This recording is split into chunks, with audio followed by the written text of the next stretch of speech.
A mí, cuando me sugirieron hacer esta exposición, me surgió naturalmente en un pensador tan prolífico como Milton Friedman una serie de inquietudes donde uno debería focalizar sus reflexiones. Mi decisión estuvo orientada por un hecho. Yo estudié en la Universidad de Chicago y obviamente eso no solo influyó mucho en mi vida, en mi formación personal, sino que me obligó a un estudio muy detallado de sus contribuciones técnicas. Así que lo que me parecía que era más fecundo, teniendo también la tentación de revisar lo que mismo Milton Friedman decía fue su contribución más destacada en materia de libros de difusión, el Capitalismo Libertario. Quien no lo haya leído, yo se lo sugiero fuertemente, porque es el libro anterior a los que han sido más divulgados, pero es un libro muy importante, fue en su época un shock a la opinión pública. Pero de todas maneras, lo que me voy a dedicar es hacer una exposición como hacía Milton Friedman en su trabajo de divulgación, que era tomar los estudios académicos y ponerlos en un lenguaje accesible a todo el mundo, y ese va a ser mi propósito con varias de sus contribuciones. Y finalmente, por si ustedes no lo saben, Milton Friedman era un hombre muy jocoso, y voy a traer algunos de sus comentarios terribles, de una causticidad terrible. Así que, como se estilan estas exposiciones, voy a cerrar con una nota colorida y jocosa. La primera contribución que yo quiero traer es la idea del consumo permanente, es decir, una de las hipótesis de los trabajos que lo llevaron a su brillo académico, pero en este caso aplicado a la política fiscal. ¿Por qué lo quiero hacer aplicado a la política fiscal? Porque usando este instrumental él tuvo una participación decisiva en los debates de los años 60. En ese momento se debatía cuál iba a ser el efecto de un alza transitoria en los impuestos para financiar la gran sociedad y la guerra de Vietnam. El argumento del pensamiento predominante en esa época, que básicamente venía de una matriz keynesiana, era que esa medida iba a contener el nivel de actividad y la tasa de inflación. Friedman arguyó, y yo creo que con mucha razonabilidad, y es un argumento muy poderoso, creo yo, para los debates contemporáneos, arguyó que como la medida era transitoria, su impacto iba a ser irrelevante, porque en las decisiones de consumo la gente toma el ingreso permanente, y algo que es transitorio va a afectar solo marginalmente sus decisiones de gasto. Esa línea argumental contradecía lo que era el mainstream, es decir, la corriente principal en ese momento, y sorprendentemente para toda la opinión pública se cumplieron los vaticinios de Milton Friedman. Digo esto porque esta fue una teoría elaborada para explicar el comportamiento del consumo. Su lógica se aplicó a la política fiscal y fue de un formidable poder predictivo, y yo creo de una altísima racionalidad. La segunda argumentación, que yo siempre recuerdo de sus contribuciones, porque me parece que a veces ha sido subestimada, es su definición sobre el problema de cuál es la influencia del Estado en la economía. Y él siempre, en todos sus escritos, cuando uno lo lee con algún cuidado, dice: la decisión crucial es la decisión de gasto de todo el mundo. Una vez que el Estado ha decidido gastar, de alguna manera lo va a pagar.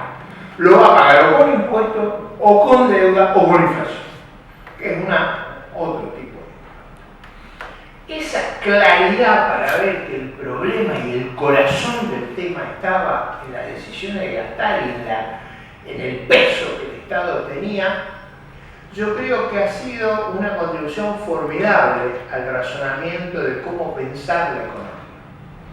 Uno podría ir un poco más allá. Milton Friedman, un economista muy potente, él sabía que intentos de subir el gasto hacían tanto más daño cuanto menor era el nivel de desarrollo de la economía. Porque el daño del gasto en general es importante, no solo en materia asignativa, sino en términos de libertades y en términos de algo que le pasa a la Argentina hoy. Cuando el gasto pesa mucho, la sociedad se vuelve vasalla y genuflexa. Todos dependen de la intervención del Estado. Por eso, esa definición sobre cómo medir y qué es lo relevante es la decisión de gastar. El gasto hace entonces mucho daño a bajos niveles de desarrollo, los hace a altos niveles, pero a bajos niveles de desarrollo puede producir un estropicio.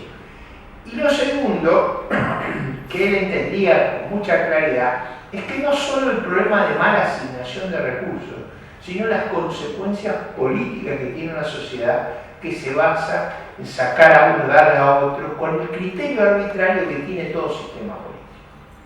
Tercera contribución que yo quisiera rescatar para ustedes es su aporte formidable sobre la discusión de los tipos de cambio flexibles.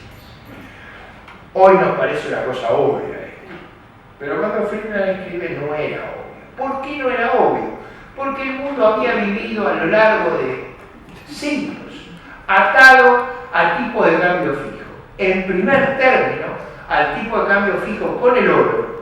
Es decir, el patrón oro era la forma monetaria de organización y posteriormente en el arreglo de Bretton Woods, que organiza el sistema monetario internacional y nacional en la posguerra, también había tipo de cambio fijo. El argumento de Milton Friedman era que la única forma de tener un sistema estable era tener tipo de cambio flexible, porque él decía que la disciplina que impone un tipo de cambio fijo es muy difícil que los gobiernos la cumplan, y la única forma de distinguir entre gobiernos que cumplen y no cumplen es con tipo de cambio flexible.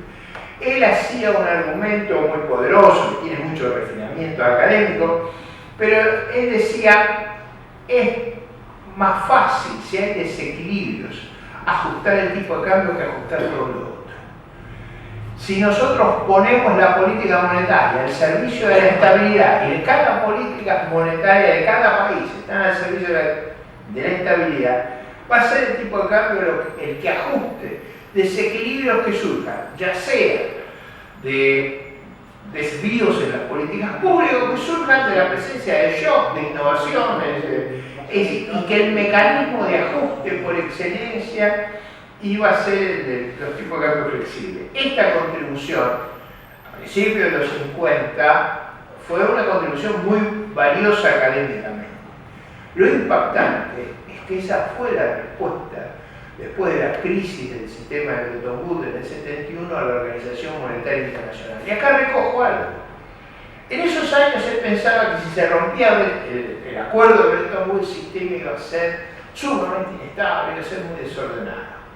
Ocurrió como Milton Friedman pronosticó. El sistema convivió con un larguísimo periodo de prosperidad, equilibrio, éxito y capacidad de acomodarse a circunstancias extraordinariamente fluctuantes.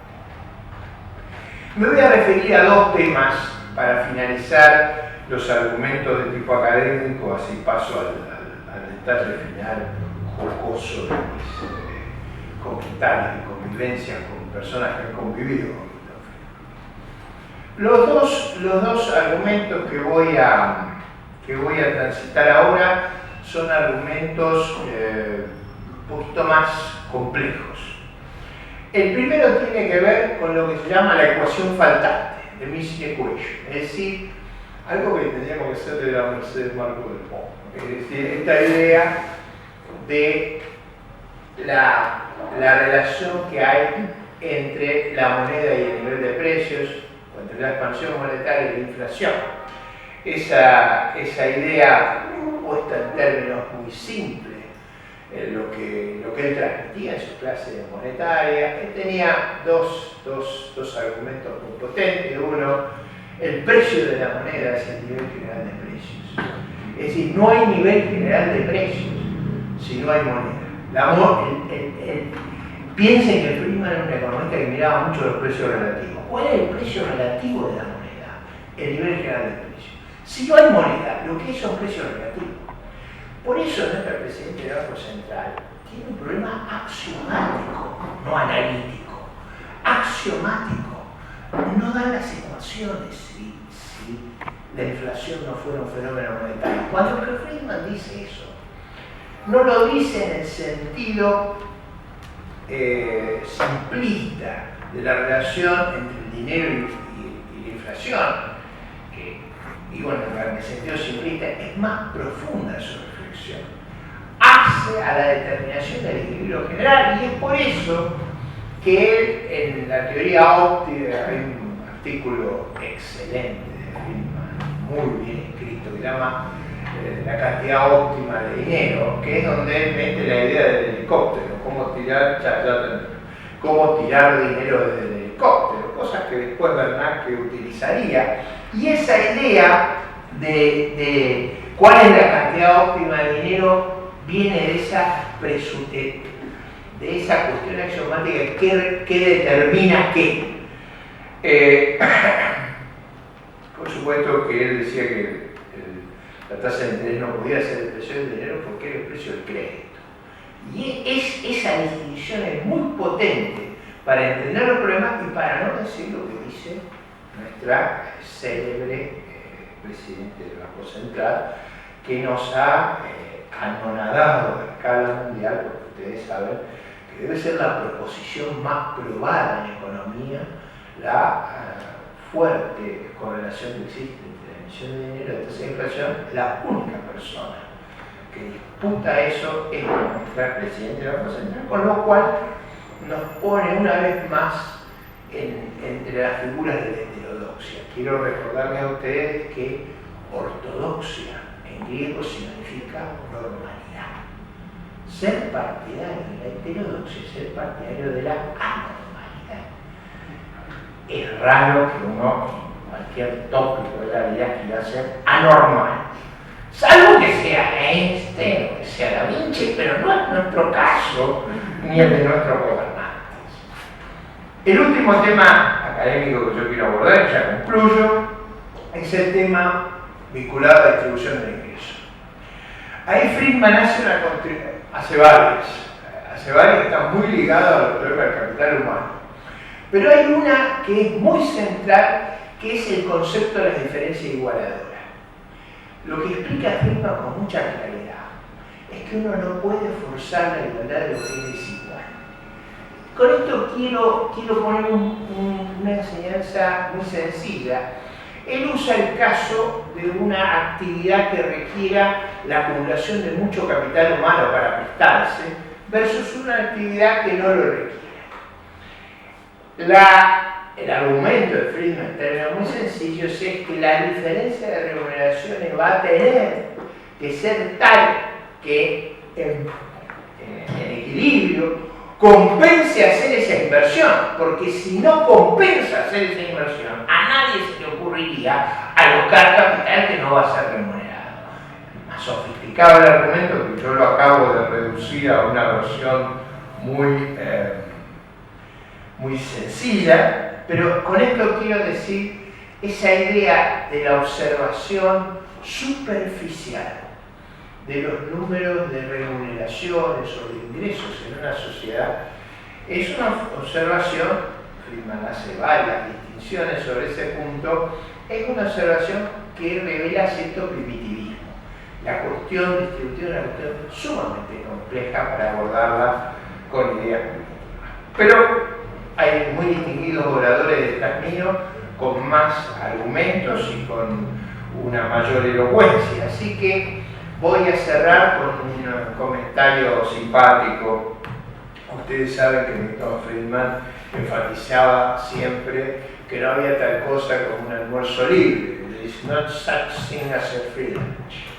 Y voy buscando para preparar mi intervención Hay un economista austríaco que lo admiraba mucho a Friedman, pero discutía mucho con Friedman y se peleaban por cosas increíbles, como si la moneda tenía que estar vinculada al oro, pero pelearse a niveles de tensionarse la mesa de una manera que era difícil convivir. Entonces este hombre, para llevarse bien con Friedman, que era de un carácter complejo, lo invita a comer a uno de los restaurantes probablemente más distinguidos de New Orleans en una convención. Y lo lleva a comer en un restaurante carísimo. Y cuando llega el momento de pagar la cuenta, este profesor pide la cuenta, se lleva la cuenta, paga y le dice así como una broma a Milton Friedman: viste que existe tal cosa como el almuerzo free lunch. Has comido gratis, has comido gratis. Entonces Friedman dice: de ninguna manera, no sabés lo que me ha costado soportarte 2 horas. Muchas gracias.